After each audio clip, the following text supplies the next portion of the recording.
ever felt like you're drowning in tasks after tasks, constantly running out of time and energy and wondering why your to-do list keeps getting longer? I was there. I feel you. I hear you. You're not alone. Many leaders and professionals today seem to fall in the same trap, trying to do it all. But here's the real truth. Real leadership isn't about doing everything yourself. What is it about? It's really about empowering ourselves and others.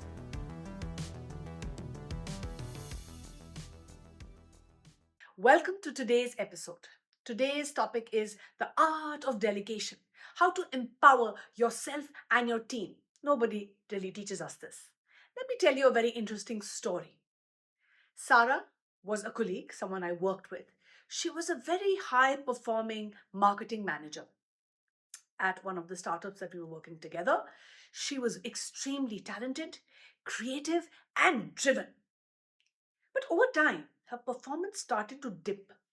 Not because she wasn't competent, not because she was not capable, but because she was doing everything herself.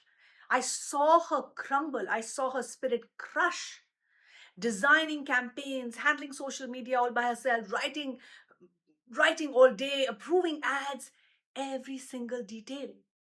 Her team demoted and disengaged. When her mentor stepped in, he asked her only this one simple question.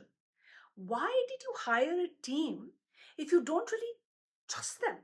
Or you don't trust them to help and contribute? That really hit hard. Sarah then slowly started to have an awakening.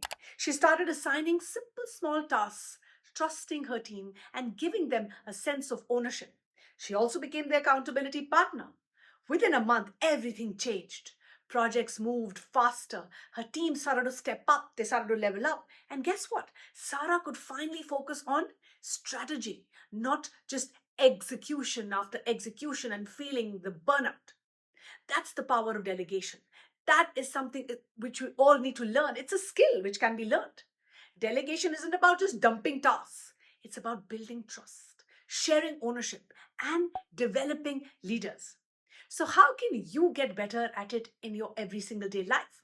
I want you to stop, pause, and think about this question. Here are some 5 powerful tips that I apply in my everyday work practice here to share with you. Number 1, start with clarity.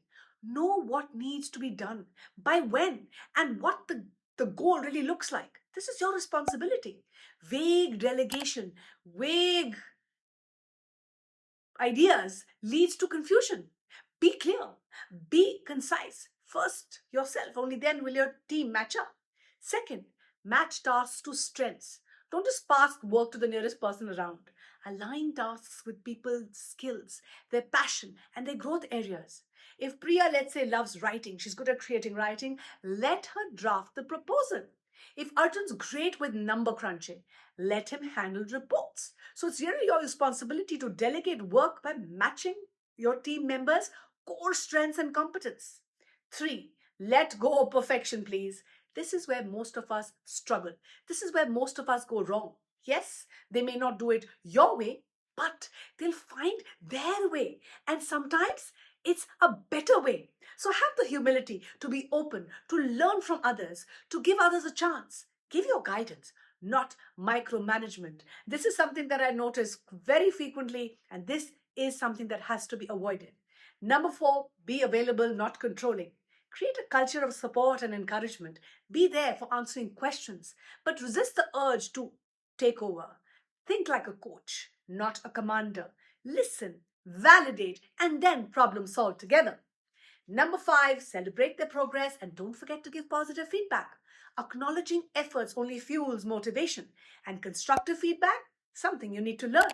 That's how people grow and feel motivated. This delegation isn't this one-time task. It's an ongoing relationship. So now, let's look at real life scenarios. This is something that I thought I will share with you. At home, let's say, if you're planning a family event, Don't try to organize everything on your own, because what happens when you take too much load and burden? What happens? You snap, you explode.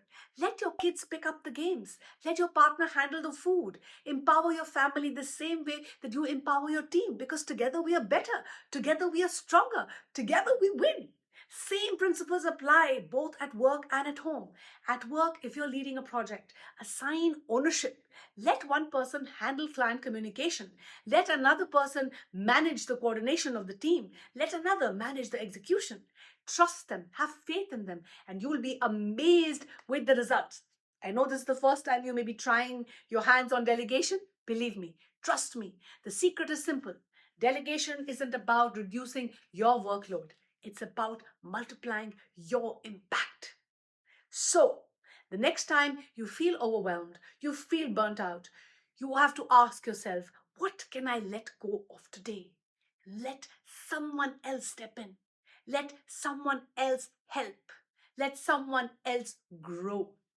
Thank you for watching this video. If you found it useful, please don't forget to like, share, and subscribe. And do share with anyone who might be wanting to hear this, see this video and hear these words of wisdom.